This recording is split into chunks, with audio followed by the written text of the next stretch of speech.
है आप लोग का हमारे YouTube channel civil polytechnic classes में। दोस्तों मैं मोहन सर आप लोग का स्वागत करता हूं अपने YouTube channel civil polytechnic classes में। दोस्तों जैसा कि आप लोग का पेपर स्टार्ट होने वाला है तो आप लोग के लिए हमारे चैनल सिविल पॉलिटेक्निक क्लासेज में सिविल फाइनल ईयर के 6वें सेमेस्टर DSMS के नोट्स प्रॉपर कराए जा रहे हैं। आज आपका 6वें चैप्टर का संपीड़न उपांग चैप्टर का स्टार्ट है। तो चलिए बिना देरी के स्टार्ट करते हैं। पहला हेडिंग है आपका संपीड़न उपांग। संपीड़न उपांग क्या होता है? किसी संरचना में प्रयोग किए गए उन अवयवों को जिनका प्रयोग संपीड़न भार वहन करने के लिए किया जाता है संपीड़न उपांग कहलाते हैं। किसी संरचना में प्रयोग किए गए उन अवयवों को जिनका प्रयोग संपीड़न भार वहन करने के लिए किया जाता है संपीड़न उपांग कहलाते हैं। अगला है आपका न्यूनतम परिभ्रमण त्रिज्या। जिस अक्ष पर जड़त्व आघूर्ण न्यूनतम होता है उस अक्ष से संबंधित परिभ्रमण त्रिज्या न्यूनतम परिभ्रमण त्रिज्या कहलाती है। यानी IXX IYY में से जिस अक्ष पर न्यूनतम आपका जड़त्व आघूर्ण होगा उससे संबंधित त्रिज्या क्या कहलाती है? न्यूनतम परिभ्रमण त्रिज्या कहलाती है। सूत्र इसका होता है न्यूनतम परिभ्रमण त्रिज्या बराबर अंडर रूट न्यूनतम जड़त्वाघूर्ण बटे खंड का क्षेत्रफल। अब देखिए ये कुछ महत्वपूर्ण नोट इसमें आपको दे रहे हैं जिसका सहायता से आपका पूरा का पूरा क्वेश्चन सॉल्व हो जाएंगे इसी पे आधारित। तो आप इस नोट को लिख जरूर लीजिए, भूलिए मत इसको। जब एक कोड़ी खंड गसेट प्लेट से जुड़ा हो तो आर मीन बराबर RVV लिया जाता है। और ये नोट तभी आप समझेंगे जब अभी आगे न्यूमेरिकल लगवाया जाएगा तब उसमें आपको बताएंगे एक एक नोट करके। तो जब एक कोड़ी खंड गसेट प्लेट से जुड़ा हो तो आर मीन बराबर क्या लेते हैं? हमेशा RVV लिया जाता है।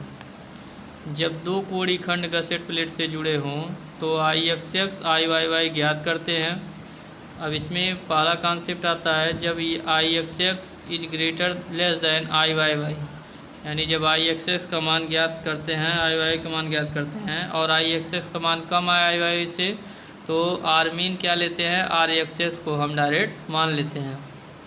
लेकिन B पॉइंट है जब IXX is greater than IYY, यानी जब IXX का मान IYY से अधिक हो तो उस समय आर मीन हम सूत्र से ज्ञात करते हैं। और किस सूत्र से ज्ञात करते हैं इसको देखिए, आर मीन बराबर अंडर रूट IYY बटे कैपिटल A, इसी सूत्र से ज्ञात करते हैं। तो आगे चलते हैं। कॉलम की अवस्था में RXX व RYY में से कम मान को आर मीन मान लिया जाता है। कॉलम की अवस्था में RXX व RYY में से कम मान को आर मीन मान लिया जाता है। अब चलिए एक प्रश्न है डायरेक्ट आपका, इसमें बहुत ज़्यादा थ्योरी नहीं है। तो एक असतत कोड़ी संपीड़ांक में 75-75-8 mm कोड़ी खंड प्रयोग किया गया। यदि इसकी लंबाई 2150 ये आपका 2150 mm हो तो सामर्थ्य बताइए। पहला जब सिरों पर एक रिवेट लगा हो, दूसरा जब सिरों पर 2 रिवेट लगे हों। तो इसको चलिए सॉल्व किया जाता है। सबसे पहले जो भी डाटा दिया आप उसको नोट कर लें। तो दिया है L बराबर 2150 mm। स्टील टेबल से 75-75-8 mm के गुणधर्म आप ज्ञात कर लीजिए। क्या क्या रहेगा? तो आर मीन बरा RVV 14.5। देखिए हमने उसमें नोट में स्पष्ट लिखवाया था कि अगर एक कोड़ी खंड की बात किया जाए तो उस समय आर मीन हमेशा RVV को लिया जाता है।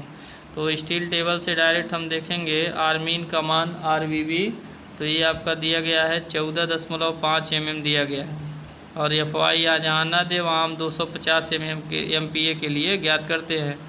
तो E बराबर आपका 1138 mm² स्टील टेबल से देखा गया है। एरिया कितना दिया है? 1138 mm² एरिया इसका दिया है। जब पहला प्रश्न इसमें दिया है जब एक रिवेट से जुड़ा हो, जब एक रिवेट से जुड़े हों तो हम L बराबर क्या लेते हैं? प्रभावी लंबाई कैपिटल L के वास्तविक लंबाई के बराबर लेते हैं। यानी जब सिरों पर एक रिवेट द्वारा जुड़े हों तो हम प्रभावी लंबाई वास्तविक लंबाई के बराबर ले लेते हैं। तो प्रभावी लंबाई वास्तविक लंबाई के बराबर लेंगे स्मॉल L बराबर कैपिटल L बराबर 2150 mm। और सिग्मा एसी यानी जो हम अनुगेय प्रतिबल लेते हैं वो आपका 0.8 सिग्मा एसी के, यानी जो हमारा प्रतिबल इसमें लिया जाएगा वह जितना प्रतिबल आएगा उसका 80% यानी 0.8 गुना लिया जाएगा केवल। तो हम तन्यतानुपात निकालते हैं। तो तन्यतानुपात कैसे निकलेगा? आपका तन्यतानुपात बराबर होता है यल बटे आर मीन। तो यल बटे आर मीन, यल का मान 2150 बटे आर मीन 14.5, इसको आप भाग देंगे तो आ जाएगा 148.27 आ जाएगा। और तन्यतानुपात का कुछ मात्रक होता नहीं है। देखिए हम लिख सकते हैं इसको 148.27 को 140.82, 140 प्लस 8.27 इसको हम लिख सकते हैं। तो अब देखिए हम क्या करते हैं, सारणी से डायरेक्ट देखते हैं। सारणी में आप देखिएगा उसमें इसमें सारणी दी गई है, तन्यतानुपात और प्रतिबल के लिए सारणी दी गई है। तो आप उसमें देखिएगा कि यह किसके किसके बीच पड़ रहा है। 148 किसके बीच पड़ेगा? 140 और 150 के बीच पड़ रहा है। तो जब हम वहाँ देखेंगे सारणी से तो यल बटे आर बराबर 140 के लिए सिग्मा एसी आपका दिया 51 एम्पीयर दिया है, और 150 के लिए सिग्मा एसी दिया है 45 एम्पीयर। अब इसमें देखिए निकाला जाए, हम क्या करें, 140 का डायरेक्ट दिया है, अगर 8.27 148.27 को हम लिख सकते हैं 140 प्लस 8.27। 140 के लिए तो हमें ज्ञात है, 8.27 के लिए अगर हम ज्ञात कर लें तो हम क्या करेंगे, डायरेक्ट मान आपका निकाल सकते हैं। तो जब अब देखिए 140 के लिए 51 एम्पीयर हो गया, 150 के लिए 45 एम्पीयर हो गया। तो देखिए तन्यतानुपात 140 से 150 हो जा रहा है, यानी बढ़ रहा है।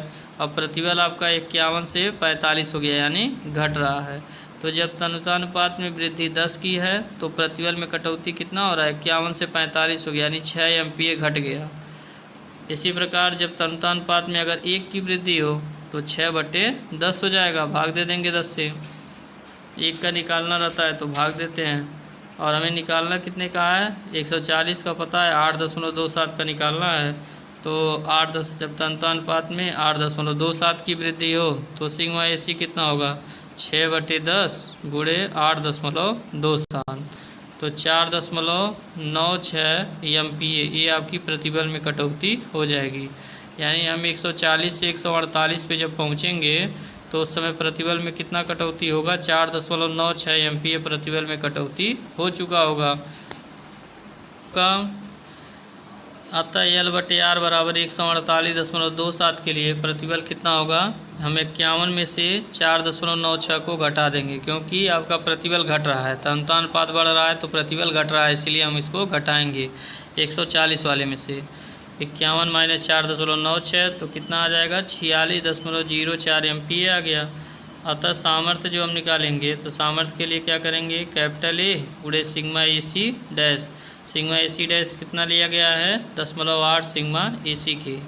तो 1138 गुणे 0.8 गुणे 46.04, तो ये आपका आंसर आ जाएगा 41,914.81 न्यूटन हो गया। किलो न्यूटन में जब इसे बदलेंगे तो 41.914 किलो न्यूटन आपका आ जाएगा। चलिए दूसरा प्रश्न इसमें है, जब 2 रिवेटों से जुड़ा हो, तो जब 2 रिवेटों से जुड़े हों तो यल बराबर 0.85 यल और सिग्मा एसी डैश बराबर सिग्मा एसी लेंगे। तो यल बराबर 0.85 गुणे यल का मान 2150, तो ये आ जाएगा 1827.5 mm। अब यल बटे आर मीन तो 1827.5 बटे 14.5।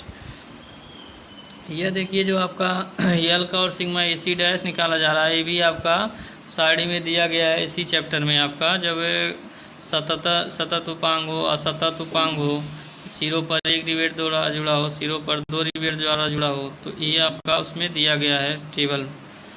तो यल बटे आर मीन बराबर 1827.5 बटे 14.5, तो ये आपका आ जाएगा 126.03,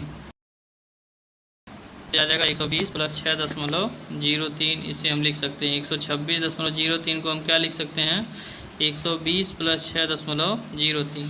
अब साड़ी से देखा जाए 126 किसके बीच पड़ रहा है, 120 और 130 के बीच पड़ रहा है।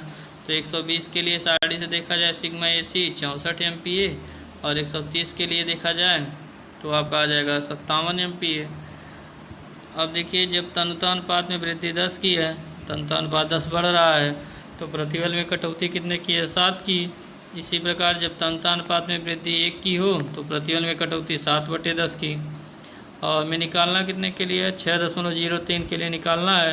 तो 6.03 के लिए कितना हो जाएगा, 7/10 गुणे 6.03। तो ये आपका आ जाएगा कितना, 4.2 किया जाएगा।